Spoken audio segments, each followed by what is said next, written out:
Hello friend, stock market technical दोस्त में आपका एक बार फिर से बहुत बहुत स्वागत है। आज हम निफ्टी 50 के बारे में बात करेंगे। टेक्निकल चार्ट की इसका कहाँ सपोर्ट, मेजर सपोर्ट है, कहाँ रेजिस्टेंस है और कहाँ तक ये अब दिख रहा है कि बेरिश थोड़ा सा हुआ है, तो अब कहाँ इसको एक मेजर सपोर्ट की तरह काम करेगा।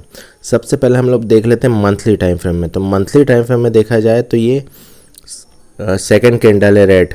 पहली तो इनसाइड बार लगभग बनी थी, ये जो सेकेंड है अगस्त की बन रही है, इसने बॉटम के नीचे क्लोजिंग देना चालू किया है 24,472, जो इसका 450 जो मैंने आपको बताया था उसके नीचे जाके क्लोज हुई है। तो अभी ये मंथली तो टाइम है क्लोज होने की, लेकिन उसके नीचे अगर ये बेरिश रही तो ये नीचे में मंथली के हिसाब से 24,000 तक जा सकती है। RSI तो ठीक है। अब वीकली की बात करें तो वीकली में भी ये जो ब्लू मूविंग एवरेज है 15, उसके नीचे जाके क्लोज किया है और अभी ये 15 EMA के ऊपर है। और इसका जो मेजर सपोर्ट अभी 24,000 ही दिख रहा है। यहाँ तक अभी बेरिश सेंटीमेंट दिख रहा है, लेकिन ये कंटिन्यू इसने रेड कैंडल 6 कैंडल बना चुका है वीकली में भी, तो एक बाउंस बैक आने के चांसेस है। अब हम लोग बात करते हैं डेली में। तो डेली में इसकी क्लोजिंग लगभग इनसाइड बार हुई है। इनसाइड बार तो बनी नहीं है, लेकिन एक इनसाइड बार मतलब लास्ट डे के अंदर ही क्लोज किया है। तो एक अगर किसी भी तरह बाउंस बैक मिला यहाँ से, तो एक बाउंस बैक करके जब तक ये लास्ट डे के हाई के ऊपर क्लोज नहीं देगा तब तक सेंटीमेंट पॉजिटिव नहीं होगा। और RSI की बात करें तो RSI तो बहुत नीचे हो गया है। RSI अभी 34 पे चल रहा है, तो ये टेक्निकल भी एक बाउंस बैक मिल सकता है RSI के हिसाब से भी। और बात करेंगे तो मूविंग एवरेज का 15, 50 और ये 100 EMA के नीचे जाके क्लोज होना चालू किया है, तो ये सेंटीमेंट बिगाड़ता है मार्केट का। ये लगभग पहली कैंडल है जो 100 EMA के नीचे क्लोज हुई है। लास्ट डे की लगभग रिकवर होके उसी के आसपास हुई थी, तो एक सेंटीमेंट बिगाड़ता है। तो नेक्स्ट जो टारगेट दिख रहा है जो 200 EMA का है 24,196, मतलब सेंटीमेंट अभी थोड़ा बिगड़ा हुआ है। अब हम लोग बात करते हैं मंडे के इंट्राडे मूवमेंट के लिए कैसे कर सकते हैं मार्केट अगर ये गैप अप या गैप डाउन ओपन होता है।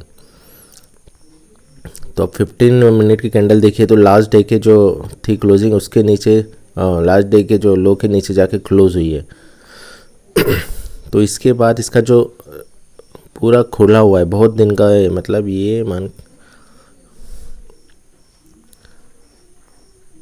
ये जो लो है 12 मई के लो के नीचे जाके क्लोज हुआ है। तो इसके बाद इसका जो सपोर्ट नीचे 24,000 ही दिख रहा है, एक बड़ी रेंज पे ही दिख रहा है। तो नेक्स्ट सपोर्ट है, जो सपोर्ट दिख रहा है ये देखिए 24,156 से लेके 24,000, मतलब 24,000।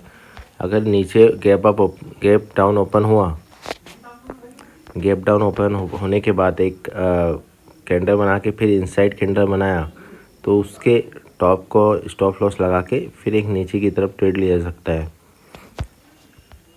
ये दिख रहा है इस पे। और हम बात करेंगे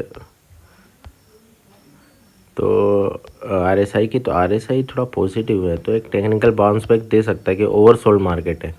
मार्केट में FIs की जो पोजीशन है वो भी 8% के आसपास है, तो एक ओवरसोल्ड मार्केट भी है, तो एक टेक्निकल बाउंस बैक भी दिखता है। अगर मान लीजिए गैप डाउन ओपन हुआ यहाँ किसी लेवल पे,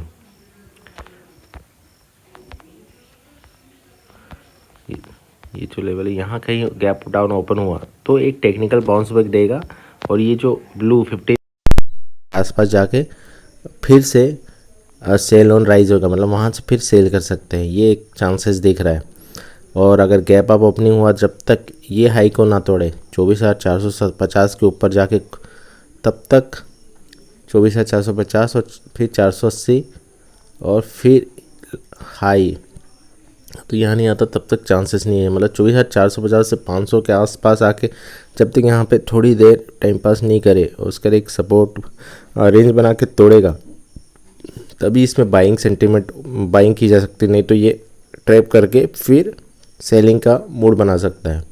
इस पर ना करे कि जो, क्योंकि ट्रेड डील का भी सेंटीमेंट सही नहीं है US इंडिया का, इसके कारण भी मार्केट, लेकिन जिस दिन अगर ट्रम्प पलट गया और सेंटीमेंट सही हो गया तो मार्केट बाउंस बैक भी ज़बरदस्त करेगा।